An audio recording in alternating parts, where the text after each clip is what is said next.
Cuando 2.000 policías venezolanos dijeron no a una orden presidencial, nadie esperaba que esa desobediencia cambiaría para siempre la relación entre las fuerzas del orden y el poder político en Venezuela. Prepárense porque lo que están a punto de descubrir es la historia más valiente de 2024, el día que los guardianes del orden público decidieron que su lealtad al pueblo era más importante que su obediencia al poder.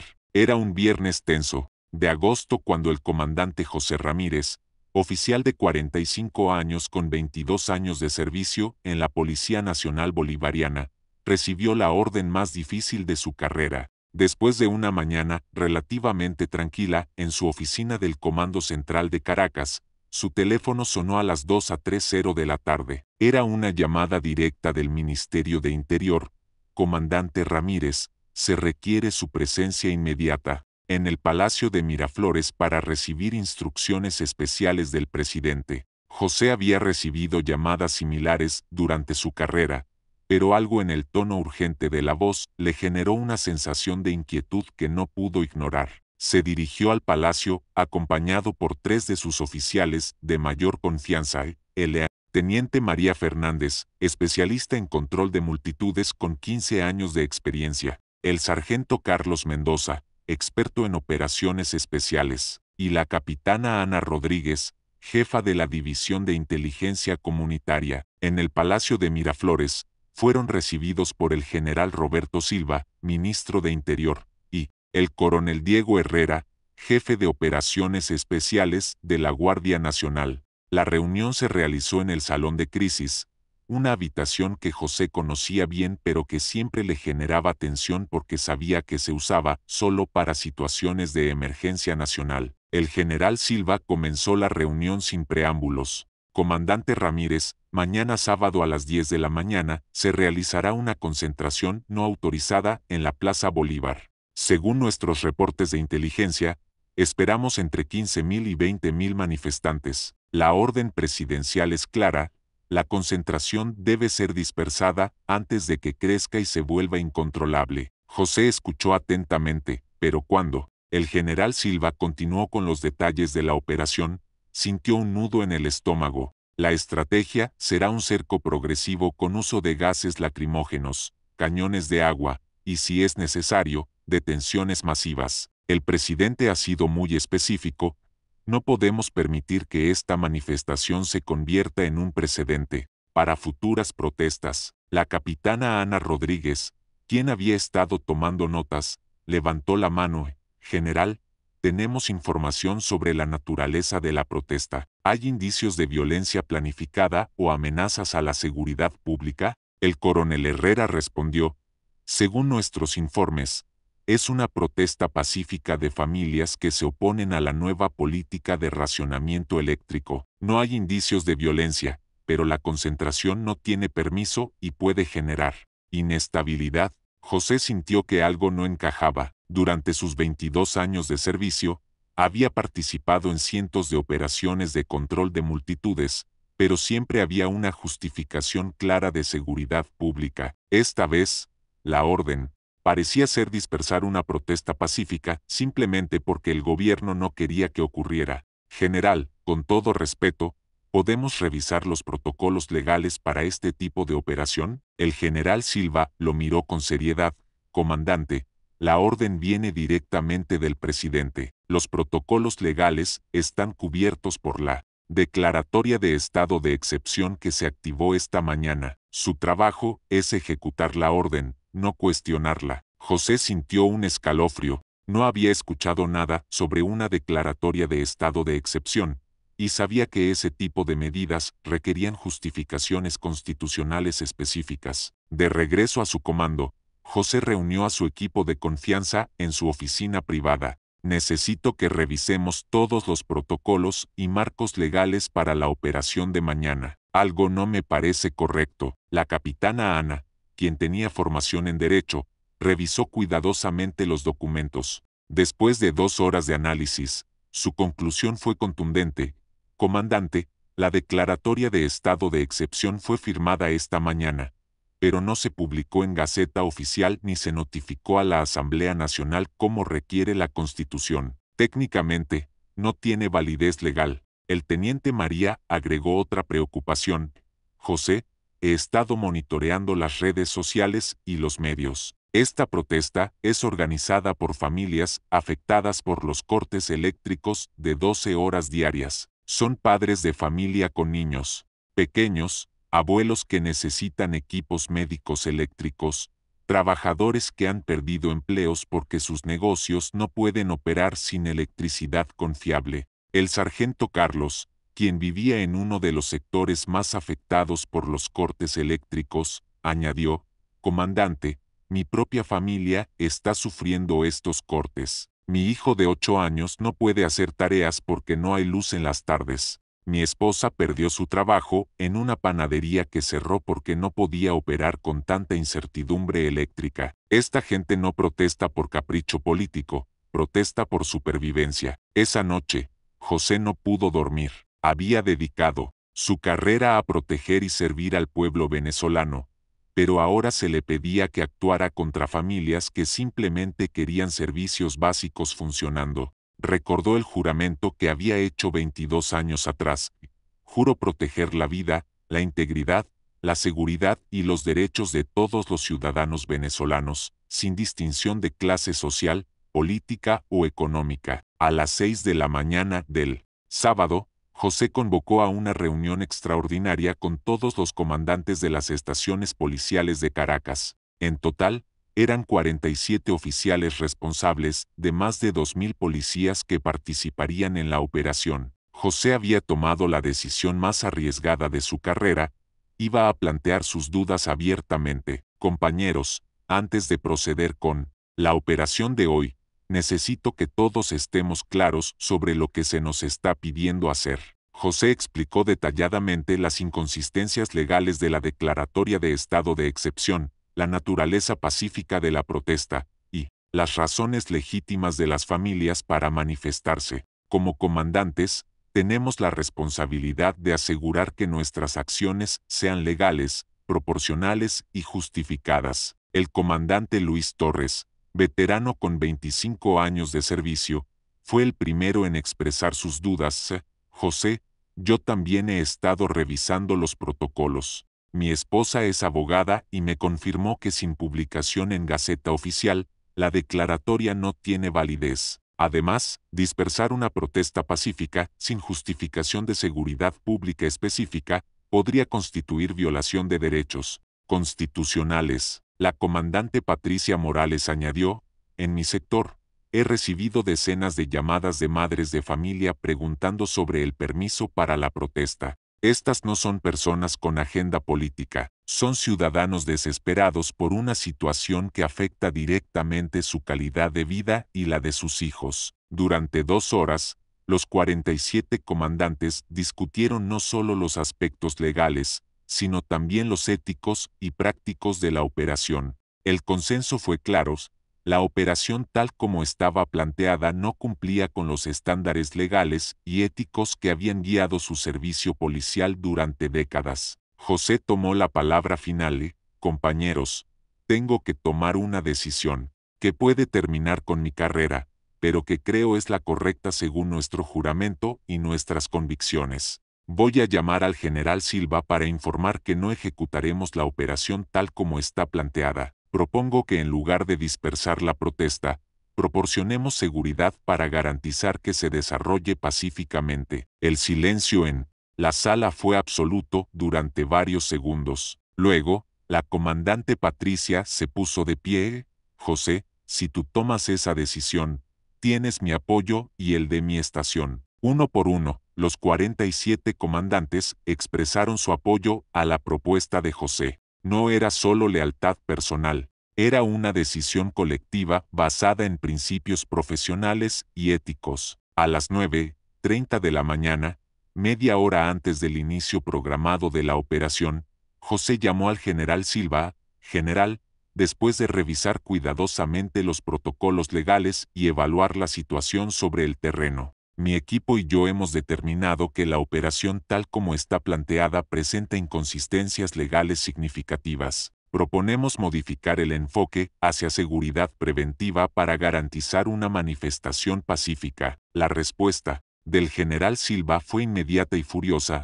Comandante Ramírez, usted está desobedeciendo una orden directa del presidente. Las consecuencias de esta insubordinación serán graves. José respondió con calma, general, entiendo las implicaciones de mi decisión, pero mi responsabilidad primaria es con la Constitución y con el pueblo venezolano, no con órdenes que considero ilegales. Mientras esta conversación se desarrollaba, los 2000 policías bajo el comando de José y sus colegas comenzaron a implementar el nuevo plan. En lugar de formar líneas de confrontación alrededor de la Plaza Bolívar, establecieron perímetros de seguridad que permitían el libre acceso a la manifestación mientras garantizaban la seguridad de manifestantes y transeúntes. La protesta comenzó a las 10 de la mañana con aproximadamente 500 familias. Para las 11 de la mañana, habían llegado más de 3000 personas. Pero lo más extraordinario era la interacción entre los manifestantes y la policía. En lugar de tensión y confrontación,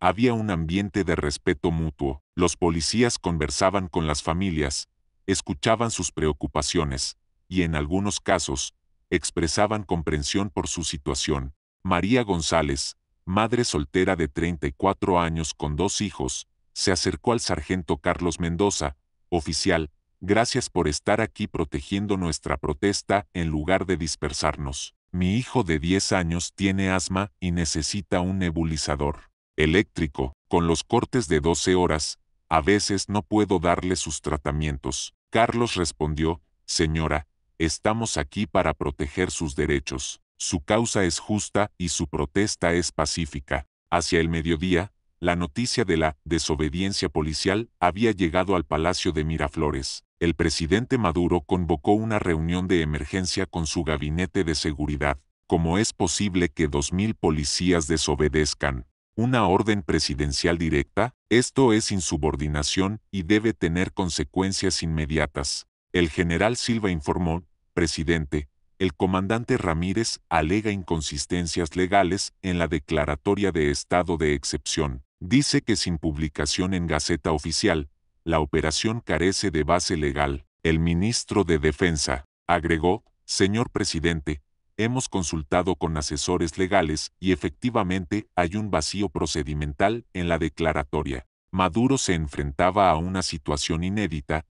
No podía castigar a los policías por negarse a ejecutar una orden que técnicamente era ilegal, pero tampoco podía permitir que se estableciera un precedente de desobediencia a órdenes gubernamentales. Quiero hablar directamente con el comandante Ramírez. Tráiganlo al palacio inmediatamente. A las 2 de la tarde, José fue llevado al Palacio de Miraflores, pero no como había esperado el gobierno. La noticia de la posición policial se había difundido rápidamente, y José llegó acompañado por una delegación de 20 comandantes que habían decidido apoyarlo públicamente. La reunión se realizó en presencia de medios de comunicación, a petición de los mismos policías que querían transparencia total en el proceso. Maduro comenzó la reunión.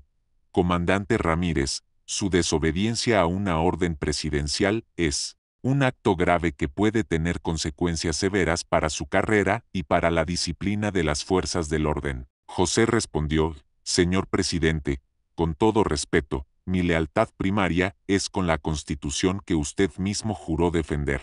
La orden que recibí carecía de base legal sólida y implicaba actuar contra ciudadanos que ejercían pacíficamente sus derechos constitucionales. José continuó, presidente, durante 22 años he servido lealmente a Venezuela y a sus instituciones. Nunca he cuestionado órdenes legítimas, nunca he actuado por motivaciones políticas personales, pero cuando se me pide que actúe contra mis propios compatriotas que protestan pacíficamente por servicios básicos, debo recordar que mi juramento es proteger al pueblo, no reprimirlo. La comandante Patricia Morales agregó, señor presidente, no somos policías rebeldes o subversivos, somos profesionales que creemos que las fuerzas del orden deben servir al pueblo, no ser instrumentos de represión política. La protesta de hoy es pacífica, las familias tienen razones legítimas para manifestarse, y nuestra respuesta debe ser proporcional y legal. Maduro se encontró en una posición compleja. Los policías habían fundamentado legalmente su posición,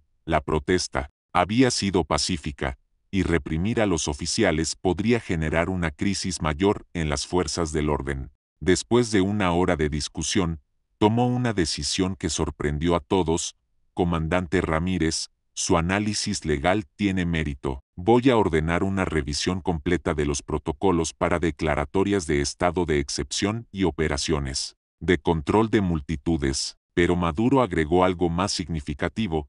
Además, quiero establecer una comisión mixta entre representantes del gobierno, las fuerzas policiales y organizaciones de derechos humanos para crear nuevos protocolos que garanticen que las operaciones policiales respeten tanto la autoridad legítima como los derechos constitucionales de los ciudadanos. José no esperaba esa respuesta. Señor presidente, agradecemos esa decisión, pero también queremos proponer algo, que se cree un mecanismo permanente donde los oficiales puedan plantear objeciones legales a órdenes que consideren problemáticas, sin temor a represalias. La propuesta era radical, un sistema donde los policías pudieran cuestionar órdenes basándose en criterios legales y constitucionales. Maduro consultó con sus asesores durante 20 minutos y finalmente aceptó. Comandante, vamos a pilotear ese mecanismo durante 6 meses. Si funciona efectivamente,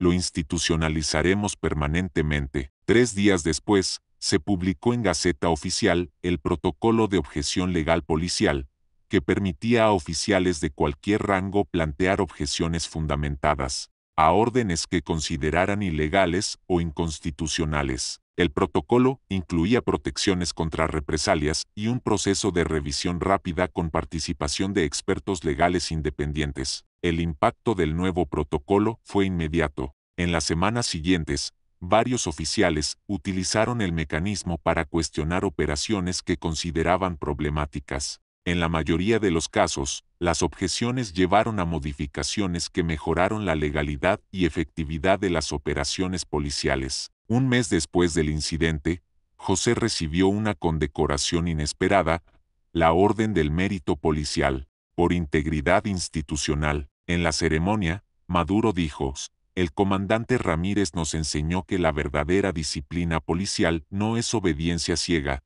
sino compromiso inteligente con la ley y la justicia. José respondió en su discurso: esta condecoración no es solo mía, pertenece a todos los policías que creen que nuestro trabajo es proteger y servir, no reprimir y controlar. Pertenece a las familias que protestaron pacíficamente por sus derechos, y pertenece a un presidente que tuvo la sabiduría de escuchar en lugar de simplemente castigar. 6 meses después, el protocolo de objeción legal policial se había convertido en un modelo estudiado por fuerzas policiales de toda América Latina. La Organización de Estados Americanos invitó a José a presentar el modelo en una conferencia sobre reforma policial democrática. En su presentación internacional, José explicó: aprendimos que la verdadera autoridad policial no viene de la obediencia automática a órdenes superiores, sino del respeto a la ley, la protección de los derechos ciudadanos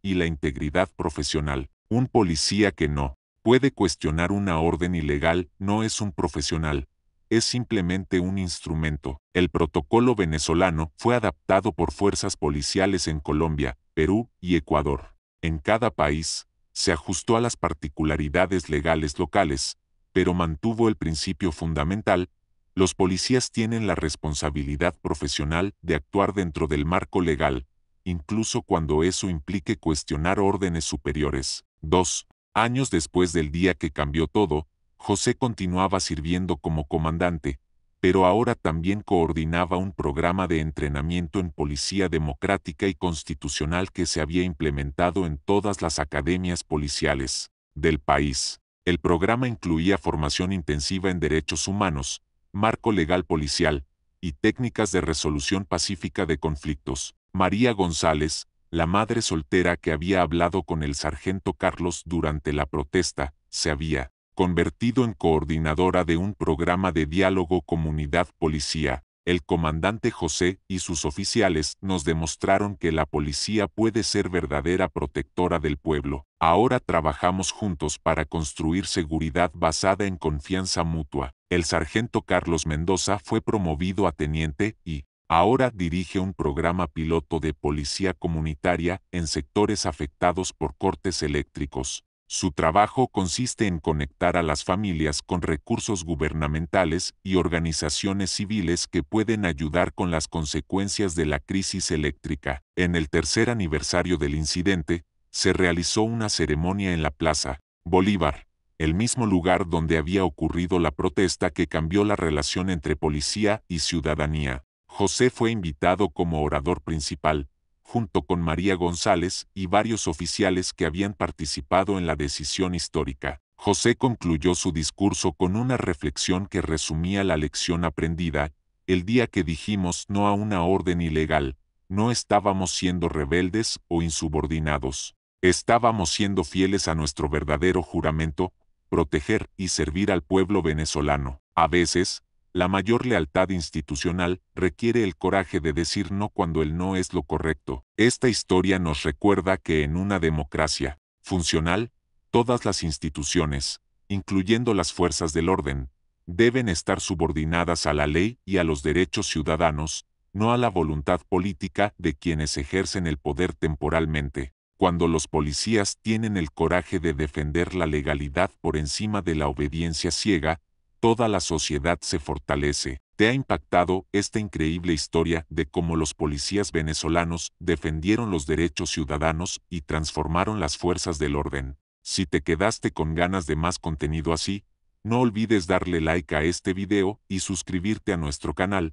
activando la campanita para no perderte ninguna de nuestras historias exclusivas. En los comentarios, cuéntanos cómo es la relación entre policía y ciudadanía en tu país. ¿Has visto casos donde las fuerzas del orden defiendan a los ciudadanos ante órdenes cuestionables? ¿Qué opinas del protocolo de objeción legal policial? ¿Desde qué país nos estás viendo y cómo funcionan estos mecanismos ahí? Nos encanta leer sus experiencias y responder a cada uno de ustedes.